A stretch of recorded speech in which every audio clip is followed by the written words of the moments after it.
Olá, gente. Eu sou Guilherme Jesus e estou aqui com a hematologista Marcela Greco e a gente vai falar sobre trombose venosa profunda e gravidez. Tudo bem, Marcela? Tudo bem, obrigada pelo convite, uma satisfação estar aqui.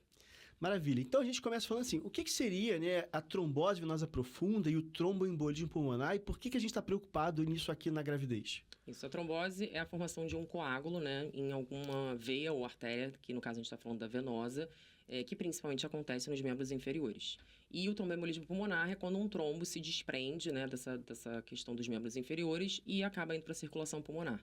A importância disso na gestação é porque a gente tem um aumento desse risco, porque a gestação por si só já é um estado de hipercoagulabilidade, né? Já é um estado protrombótico. Isso aumenta durante a gestação e porque é uma causa de mortalidade importante. Exatamente. Então, assim, como você falou, o grande problema, né, a grande preocupação é quando justamente vai para o pulmão. A trombose na perna em si, ela não é muito problemática. Ela pode danificar o vaso, a perna ficar inchada, ter dor.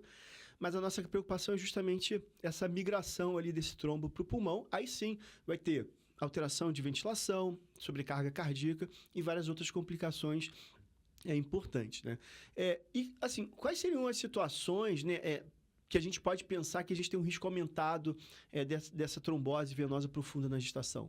Isso, a gente tem alguns fatores de risco clínicos, né, que aumentam esse risco, como a idade, obesidade, imobilização prolongada, paciente que fica internado por algum motivo, o próprio tabagismo, veias varicosas importantes, são fatores clínicos que a gente leva em consideração, e alguns fatores obstétricos também, que você sabe melhor, cesariana, hiperemese gravídica também é uma questão, porque acaba hemoconcentrando e aí aumenta esse risco de trombose. Então, alguns fatores clínicos e obstétricos que a gente até, a própria Febrasgo pontua para a gente definir se a gente precisa fazer algum tratamento profilático ou não. Exatamente. E a gente tem que pensar também na pré-eclâmpsia, então várias situações, né, que a gente... a hemotransfusão, esterectomia, então situações clínicas da parte obstétrica e até cirúrgicas, né, também aumentam, e isso vai se juntar com o próprio risco inerente à gravidez, que a gestação ela tem, né, um mecanismo para parar o sangramento, mas esse mecanismo ele é feito a partir de aumento de fatores de coagulação e redução de anticoagulantes naturais, né? A proteína S, por exemplo, ela está reduzida, isso favorece ali a formação de trombos. Então, quando a paciente muitas vezes já tem uma predisposição, às vezes uma trombofilia, ou às vezes ela não tem nenhum fator bem identificado, ela engravida, ou então tem um parto ali, ela pode ter ali como gatilho esses eventos para ela ter uma trombose. E existe algum momento na gravidez que eu tenho um risco maior do que os outros? Durante a gestação, a gente tem um risco, né, 4 a 5 vezes maior de desenvolver trombose, e no puerpério é realmente o período de maior risco, né? Chega até 20 vezes um risco maior de ter uma trombose do que durante a vida sem a gestação. Então, esse puerpério realmente é o pior momento, e muitas vezes a gente vê alguns colegas fazendo a profilaxia durante toda a gestação e esquecendo no pior momento, que seria o puerpério. Concordo plenamente. Então, a paciente de alto risco, né, ela tem o risco já na gestação, mas o puerpério, principalmente naquele período pós-parto ali, da primeira semana, as primeiras 48 horas, esse risco é maior ainda, né? Tem uma maior incidência e muitas vezes é justamente quando o colega fica com medo pelo risco de sangramento, mas se a gente está falando de uma paciente de alto risco trombótico, essa paciente merece sim o uso de anticoagulantes nesse período. Agora, clinicamente, quando que eu vou pensar, né, eu vou atendendo uma gestante, vou pensar, nossa, esse paciente pode estar tendo uma trombose venosa profunda ou mesmo uma embolia pulmonar. Como que se manifesta clinicamente? Isso, clinicamente a gente vai pensar na trombose venosa profunda quando a paciente tem um edema assimétrico de membros inferiores, com dor, pode ter uma vermelhidão ali no local, e aí chama atenção porque uma perna fica mais inchada do que a outra. Em relação ao tromboembolismo pulmonar, pode ter uma dispneia súbita, pode ter uma dor torácica, uma taquicardia, e às vezes esses sintomas se confundem com sintomas da própria gestação. Então, às vezes isso passa um pouco despercebido, então a gente tem que prestar um pouquinho mais de atenção, principalmente quando a gente está falando da embolia pulmonar. Exatamente. Então, muito cuidado para sintomas muito arrastados ou sintomas muito abruptos, né? Ou então muito intensos, por exemplo, né? Uma dispneia, mas que a paciente tem uma queda de saturação, né? Ou um edema de membro inferior que é comum na gravidez, porém ele é assimétrico ou muito doloroso só de um lado, seriam sinais que a gente pensaria que pode ser algo que não é o habitual. Mas concordo plenamente que muitas vezes pode ficar mascarado pela própria gestação, pelas alterações fisiológicas da gravidez. Mas então então se eu tiver uma suspeita, como que eu faço esse diagnóstico? Seja da trombose venosa profunda, né, do TVP, ou do TEP, né, da embolia pulmonar. Como que eu faço esses diagnósticos? O ideal é uma avaliação clínica, né? E aí o principal exame que a gente tem já de início, que é um exame que não é invasivo, é o Doppler de membros inferiores, que a gente pode avaliar ali, ver se tem uma trombose venosa profunda. E em relação à embolia pulmonar, a gente pode usar tanto a cintilografia pulmonar quanto a angiotomografia, né, de tórax, que muitas vezes as pessoas não querem fazer por conta da gestação, mas o risco é baixo e a radiação também é baixa para o feto, né? A gente, né, tem todo um protocolo na radiologia para ser feito esse exame. Então, se a gente tem uma indicação precisa e tem uma suspeita forte, a gente pode fazer tanto a cintilografia quanto a angiotomografia pulmonar. Não, isso é muito importante, né? Que às vezes a gente até tem que brigar com o próprio radiologista, mas às vezes o próprio colega obstetra não quer fazer o exame com medo. Então não tem nenhum relato na literatura de complicações para o feto a partir desses exames, né? De cintilografia ou mesmo da própria angiotomografia, que são exames muito bons. E lembrar também que a gente pode fazer a angiorressonância nos casos duvidosos ali de trombose venosa profunda, e aí lembrar que a gestação ela tem uma incidência maior, por exemplo, de trombose de veia ilíaca, que talvez, às vezes, não aparece no Doppler. Então, casos muito sugestivos de trombose venosa profunda, mas que o Doppler é normal, você pode prosseguir com uma investigação de veias pélvicas com uma angiorressonância.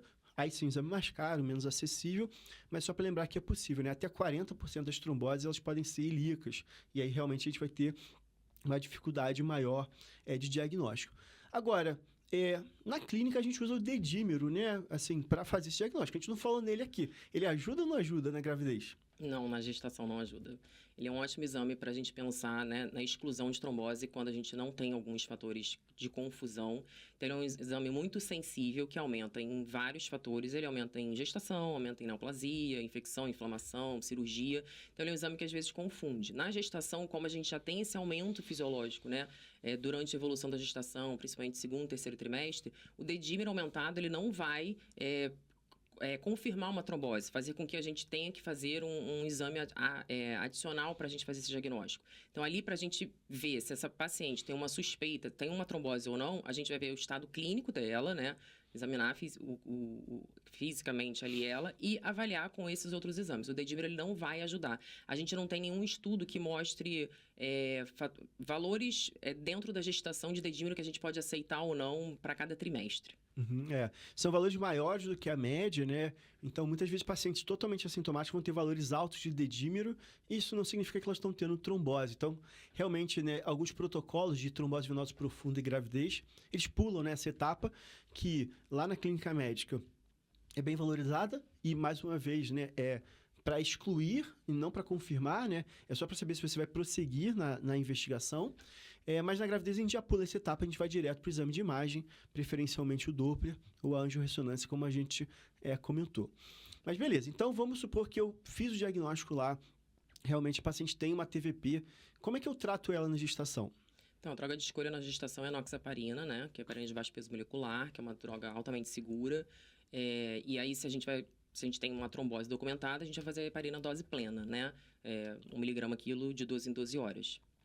Beleza, mas, a heparina é chata, injeção, não dá para tomar aqueles comprimidos? Tem uns comprimidos legais aí, né, de anticoagulante? A gente tem os anticoagulantes orais diretos, que são novos, né? Já estão no mercado há um tempinho, mas eles são contraindicados, não existe nenhum estudo de segurança para gestante, então a gente não pode usá-los durante a gestação. Então a gente só pode usar realmente a enoxaparina. E os velhinhos também, né? E os velhinhos também. Alevan também não pode. Também não pode ser utilizado. Então, infelizmente, né, a medicação de escolha na gestação é enoxaparina, injeção mesmo, 1 miligrama por quilo, de 12 em 12 horas. E aí, lembrando da nossa parte, né? Essa paciente anticoagulada de forma plena, essa paciente vai ter algumas restrições para o parto.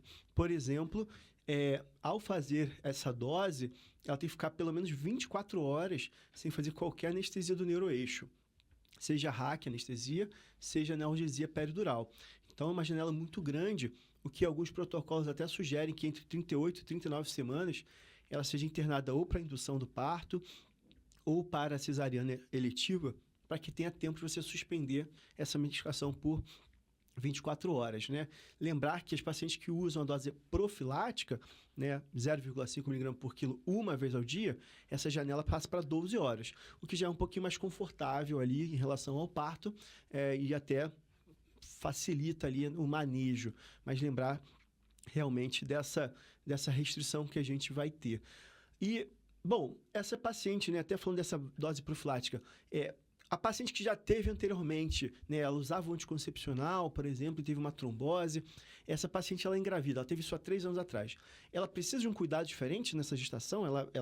Ou não precisa, deixa pra lá porque foi há muito tempo. Não. A gente, sempre que a gente vai avaliar essa questão de profilaxia durante a gestação, a gente vê principalmente a história da paciente, né? Então, se a paciente já teve uma trombose por um fator de risco que a gente considera fraco, foi por uma imobilização, foi num pós-operatório, talvez a gente tenha que avaliar que nesses casos ela não vai ter uma indicação formal da gente fazer uma profilaxia.